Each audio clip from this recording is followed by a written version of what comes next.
the best gift. Prasanna Sibi was the king of Atithapura. He was a generous king who had built 6 charity houses, one each at the 4 gates of the city, one in the middle of the city, and one at the main gate of the palace. From these houses he offered alms to the poor.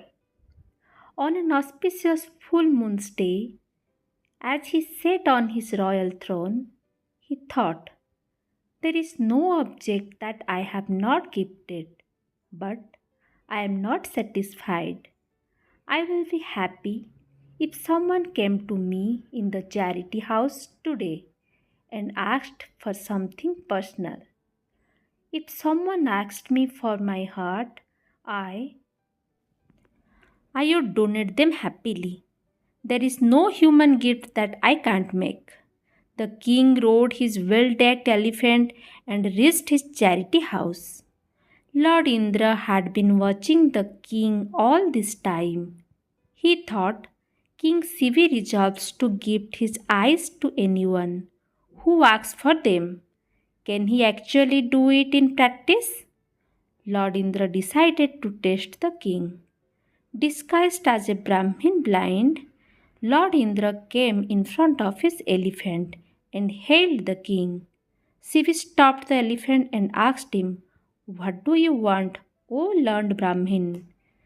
The Brahmin said, "Your Majesty, your deeds of charity have become known in all the worlds. I am blind. I beg you to give me one of your eyes so we both can see." The king was immensely pleased. He thought to himself, "I was just wishing this sitting in my palace. Today, my wish will be fulfilled. I will make a gift that I have never made before." Then he said to Brahmin, "O Brahmin, it is an honor for me." "Why one eye? I shall give you both."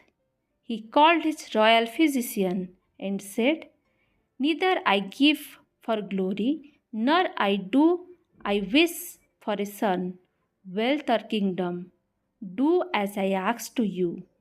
Take out one of my eyes and hand it to this blind Brahmin here." But the royal physician was taken aback. He told the king, "Your Majesty, donating eyes is not a small thing. Think it over." The king was firm in his decision. "I have already thought over it. Don't delay," he said. The physician grounded a few medicines and prepared a powder. He placed the powder in a blue lotus and blew into the king's right eye. The eye rolled and pained. The physician said to the king, "Your Majesty, you still have time to think. I can reset your eye." The king again assured him, "Friend, do your work. Don't delay." The physician again blew the powder into the king's eye. He rolled out his socket. The pain was unbearable. He again said to the king, "Your Majesty, please reconsider it. I can reset your eye." But the king insisted. With every step, the physicians begged him to reconsider, but the king was firm on his decision. The queen and the minister fell upon his feet and cried, "Your Majesty, please don't donate your eyes." The king endured the pain and asked the physician to finish the task.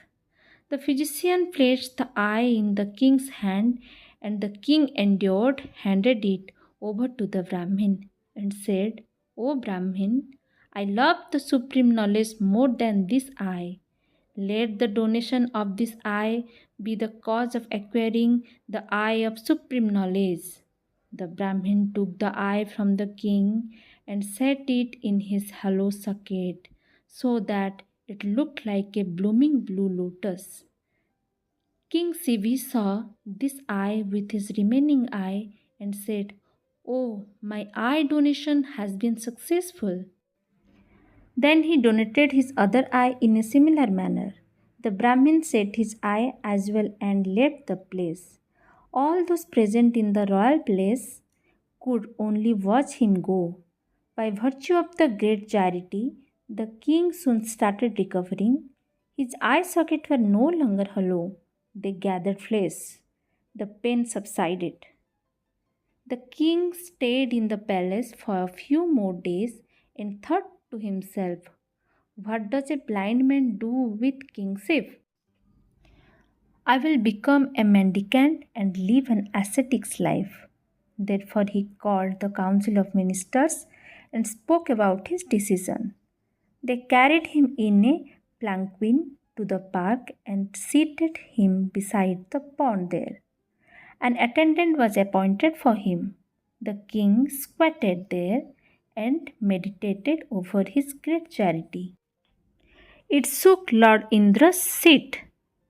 He appeared in the park. When the king heard his footsteps, he said, "Who is there?"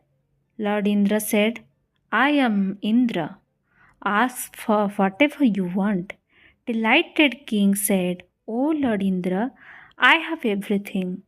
This blind man requires nothing more." Lord Indra persisted, "O great king, charity is rewarded in the same birth. Perform Satya Kriya. You will regain your eyes." King Sivi performed the Satya Kriya. He said, "Whichever mendicant back to me were all very dear to me. Let this statement of truth heal my eyes." His truth statement healed one of his eye. Then he made another statement of truth. When this blind Brahmin approached me and begged me for my eyes, I was filled with feelings of love and pleasure while donating them. Let this statement of truth heal my other eye. Instantly, his other eye was also healed. His new eyes came to be known as the eyes of transcendental virtue of truth. The council of ministers met. The whole kingdom knew that the king had regained his eyes. The people of land thronged to see him. A huge canopy was erected at the main gate of the palace. The king was seated on the throne under a white canopy in the Sandalwood Palace. He announced, "Let the residents of Sivi see my eyes. There is no wealth that cannot be given out. Let all of you donate something every day before taking your meal."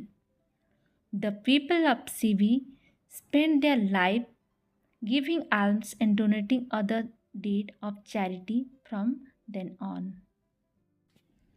Moral of the story: in life, there is nothing greater than sacrifice.